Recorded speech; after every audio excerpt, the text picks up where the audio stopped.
एक दिन की बात है। एक भिखारी रेलवे स्टेशन के किनारे बैठा हुआ भीख मांग रहा था। 1 रुपया दे दो बाबा, भगवान के नाम पर कुछ दे दो बाबा, 1 रुपया दे दो बाबा। वो भीख मांग रहा था तो उसे कोई 1 रुपए देता तो कोई उसे कुछ देता भी नहीं। आज उसे भीख मांगते मांगते सारा दिन बीत जाता है। तब कहीं जाकर उसे मुश्किल से 10 रुपए मिलते हैं।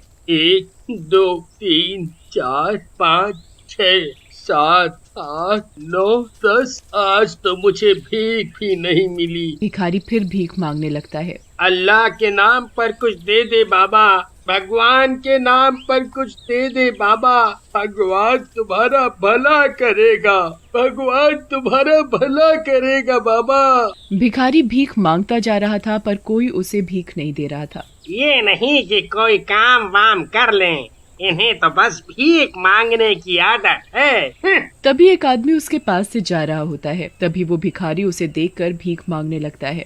1 रुपया दे दो भैया, सुबह से कुछ नहीं खाया। वो आदमी उस भिखारी के पास जाकर रुककर उसे भी खरी खोटी सुनाने लगता है। तुम कुछ काम क्यों नहीं करते? यूं भीख मांगना अच्छा लगता है क्या? भगवान ने 2-2 हाथ दिए हैं काम करने के लिए, फिर भी तुम भीख मांगते हो। तुम लोगों की तो आदत है भीख मांगने। क्या साहब, आप भी कैसी बातें करते हो? मुझ भिखारी को कौन काम देगा? बोलकर तो सब चले जाते हैं, पर काम कोई देता नहीं, कोई नहीं देता।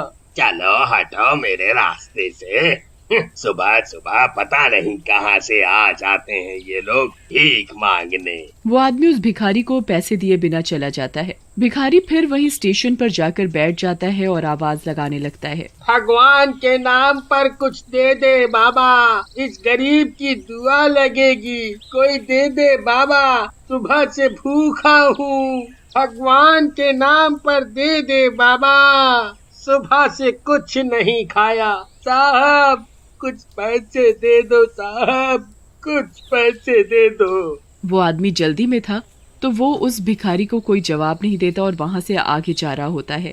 तभी उसकी बेटी के स्कूल बैग से किताब निकलकर भिखारी के आगे गिर जाती है। तो वो भिखारी उस लड़की की किताब उठाकर उसे देने जाता है। साहब, ये आपकी बेटी के स्कूल बैग से इंग्लिश की किताब गिर गई थी। आदमी बड़ी हैरानी से उस भिखारी को देखता हुआ। तुम्हें कैसे पता ये इंग्लिश की किताब है? साहब, इस किताब पर लिखा हुआ है। अंकल, क्या आपको पढ़ना आता है? हाँ। भिखारी उस लड़की के हाथ से किताब लेकर पढ़कर सुनाने लगता है। अंकल, आपको तो सब पढ़ना आता है, पर आप तो भिखारी हो। भिखारी उस लड़की की बात का कोई जवाब नहीं देता और चुप हो जाता है। अरे हाँ, वाकई में तुम तो पढ़े लिखे हो, फिर भीख क्यों मांगते हो? साहब, मजबूरी आदमी से क्या कुछ नहीं करा देती। मेरी भी कहानी कुछ ऐसी ही है। भिखारी उस आदमी को अपनी कहानी सुनाता है। साहब, मेरा भी एक परिवार हुआ करता था। मैं, मेरी माँ और पिताजी, हम साथ रहते थे। सब कुछ ठीक था, पर एक दिन मेरे पिताजी का एक्सीडेंट हो गया, जिसकी वजह से उनके दोनों हाथ चले गए। अब सारा बोझ मेरी माँ के ऊपर आ गया और उनकी भी तबीयत खराब रहने लगी थी, जिसकी वजह से सारा पैसा उनके इलाज में लग गया। और एक दिन एक एक करके मेरे माँ बाप मुझे छोड़कर इस दुनिया से चले गए। अब मेरे पास रहने के लिए ना घर था, ना खाने के लिए खाना। साहब, भीख न मांगता तो क्या करता? तुम पढ़े लिखे हो, कोई काम कर सकते हो। साहब, मुझ भिखारी को कौन काम देगा? तुम मेरी बेटी को ट्यूशन पढ़ा सकते हो। क्यों मजाक कर रहे हो साहब? मैं सच कह रहा हूँ। क्या तुम मेरी बेटी को ट्यूशन पढ़ा सकते हो? मैं तुम्हें उसे पढ़ाने के पैसे दूंगा। बोलो, मंजूर है तुम्हें? भिखारी की आंखों में आंसू आ जाते हैं और वो रोने लगता है और वो गरिमा को पढ़ाने के लिए हाँ कर देता है। ठीक है, कल से तुम इस पते पर मेरी बेटी को पढ़ाने आ जाना। वो आदमी भिखारी को कुछ पैसे देता है और उसके हाथ में पता देकर वहाँ से चला जाता है। और अगले दिन भिखारी उस आदमी के बताए पते पर पहुँच जाता है और वो आदमी भिखारी को देखते ही कहता है, आ गए तुम? आओ आओ, यहाँ बैठो। मैं तुमसे तुम्हारा नाम तो पूछना भूल ही गया। क्या नाम है तुम्हारा? रवि। रवि नाम है मेरा। और मेरा मनोहर। अच्छा तुम यहीं बैठो, मैं अभी अपनी बेटी गरिमा को लेकर आता हूँ। तभी वो अपनी बेटी गरिमा को लेकर आता है तो रवि उसे पढ़ाने लगता है। बेटा, आज मैं आपको मैथ पढ़ाऊंगा। अब तुम मैथ की किताब निकालो। गरिमा इंग्लिश और मैथ में काफी कमजोर थी। रवि गरिमा को पढ़ाना शुरू कर देता है। इसी तरह दिन बीतने लगते हैं।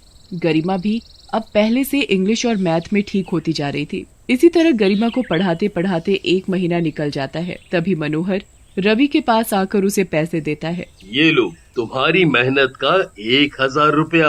हाँ हाँ, ये तुम्हारी मेहनत की कमाई है।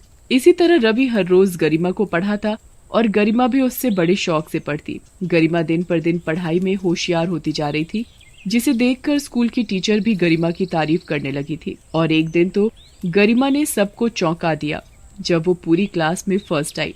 पता है पिताजी, मैं पूरी क्लास में फर्स्ट आई हूँ। ये देखो मेरी रिपोर्ट कार्ड। अरे वाह, ये तो बड़ी अच्छी खबर सुनाई बेटा। मनोहर रवि को बुलाकर उसका धन्यवाद करता है और उसे बताता है कि गरिमा क्लास में फर्स्ट आई है, जिससे मनोहर उसकी फीस बढ़ा देता है। इसी तरह रवि की हालत अब धीरे धीरे ठीक होती जा रही थी। अब उसके पास गरिमा के साथ साथ और भी बच्चे पढ़ने आने लगे थे, जिसकी वजह से उसकी कमाई दिन पर दिन बढ़ती जा रही थी और उसके पढ़ाने की डिमांड भी। एक दिन की बात है, रवि बच्चों को पढ़ाते पढ़ाते कुछ सोचने लगता है। बच्चों के पढ़ने की संख्या बढ़ती ही जा रही है, क्यों ना मैं एक और कोचिंग सेंटर खोल लूं। इस कोचिंग सेंटर में बच्चे अधिक हो गए हैं, इसकी वजह से मुझे एक और कोचिंग सेंटर खोलना ही पड़ेगा। फिर रवि एक और कोचिंग सेंटर खोल लेता है, जिसकी वजह से अब रवि की कमाई और दुगनी होने लगी थी। अब उसे किसी चीज की कोई कमी नहीं थी। उसके पास रहने के लिए घर, अच्छा खाना, अच्छे कपड़े सब था। एक दिन उसके दिमाग में ख्याल आया, क्यों ना उन भिखारियों को भी मौका दिया जाए जो बेचारे किसी परेशानी या मजबूरी के कारण भीख मांग रहे हैं, जिसमें से कोई भी भिखारी जो पढ़ा लिखा हो और जो पढ़ा लिखा होने के बावजूद उन्हें कहीं काम नहीं मिल पाता, जिसकी वजह से उन्हें भीख मजबूरी में मांगनी पड़ती है। उनके पास कोई रास्ता नहीं रहता भीख मांगने के सिवा, और वो लोग इस कोचिंग सेंटर में आकर पढ़ा सकते हैं। हाँ, उन्हें भी एक नई जिंदगी शुरू करने का मौका मिल जाएगा। रवि अगले ही दिन एक विज्ञापन निकलवाता है, जिसमें लिखा होता है कि कोई भी भिखारी जो पढ़ा लिखा हो वो आकर इस कोचिंग सेंटर में पढ़ा सकता है और उसके उन्हें पैसे भी मिलेंगे। जब ये खबर भिखारियों तक पहुंचती है, तब सभी भिखारी उस विज्ञापन को पढ़कर एक दूसरे से कहते हैं, अरे सुना तुमने, अब हम भिखारियों को भी काम मिल सकेगा, जिसके हमें पैसे मिलेंगे। चलो चलो चल कर देखते हैं। हाँ भैया, चलो चल कर देखते हैं। फिर 2-4 भिखारी रवि के पास जाते हैं और उसे अपने बारे में बताते हैं। बाबूजी, क्या हमें काम मिल सकेगा? एक शर्त पर, अब से तुम फिर कभी भीख नहीं मांगोगे। बाबूजी, जब हमें काम मिल जाएगा तो फिर हम क्यों भीख मांगेंगे? ठीक है, तुम अभी से काम पर आ सकते हो। तब एक एक करके भिखारी रवि के कोचिंग सेंटर में पढ़ाने लगते हैं। अब तो रवि की कमाई बहुत ज्यादा हो गई थी। अब तो वो करोड़ों का मालिक बन गया था। फिर एक दिन बहुत ही बड़े परिवार में रवि की शादी हो जाती है और वो अपनी पत्नी के साथ हंसी खुशी रहने लगता है। तभी एक दिन वो अपनी पत्नी के साथ घूमने जा रहा था। तभी एक भिखारी उसके आगे आकर भीख मांग रहा था, तो वो उसे कुछ नहीं देता। तुम कुछ काम क्यों नहीं करते? क्या बाबूजी, आप भी कैसा मजाक करते हो? आपको भीख देनी है तो दो, वरना जाओ यहाँ से। आपने उस भिखारी को पैसे क्यों नहीं दिए? आज अगर मैं उसे भीख दे देता तो उसे भीख मांगने की और आदत पड़ जाती और वो कभी काम करने की सोचता ही नहीं। अगर हर आदमी इसी तरह सोचने लगे तो एक दिन एक भी भिखारी नहीं रहेगा। सही कहा आपने। एक दिन की बात है, रवि अपने ऑफिस से घर की ओर आ रहा होता है। तभी रास्ते में उसे सड़क के किनारे कुछ छोटे छोटे बच्चे भीख मांगते हुए दिखाई देते हैं। ओह, इन मासूम बच्चों का क्या कसूर, जिनके माँ बाप इन्हें पैदा होते ही छोड़ देते हैं या कोई मर जाता है, जिसकी वजह से इन मासूम बच्चों का बचपन भीख मांगने में निकल जाता है। मुझे इन बच्चों के लिए कुछ करना चाहिए। फिर रवि वहाँ से अपने घर चला जाता है। उसे यूं परेशान देखकर रजनी पूछती है, क्या बात है, आप कुछ परेशान नजर आ रहे हो, कोई बात है क्या? फिर रवि अपनी पत्नी रजनी को भीख मांग रहे बच्चों के बारे में बताता है। मैं क्या करूं जो इन बच्चों का बचपन खराब ना हो। क्यों ना हम ऐसे बच्चों के लिए घर बनवाएं जिसमें वो रह भी सके और पढ़ाई भी कर सके। हाँ, मैं कल ही एक काम शुरू करवाऊंगा जिससे इन बच्चों को कभी जिंदगी में भीख नहीं मांगनी पड़ेगी। मैं इनके लिए घर और स्कूल दोनों बनवाऊंगा, क्योंकि मैं भी कभी भिखारी था।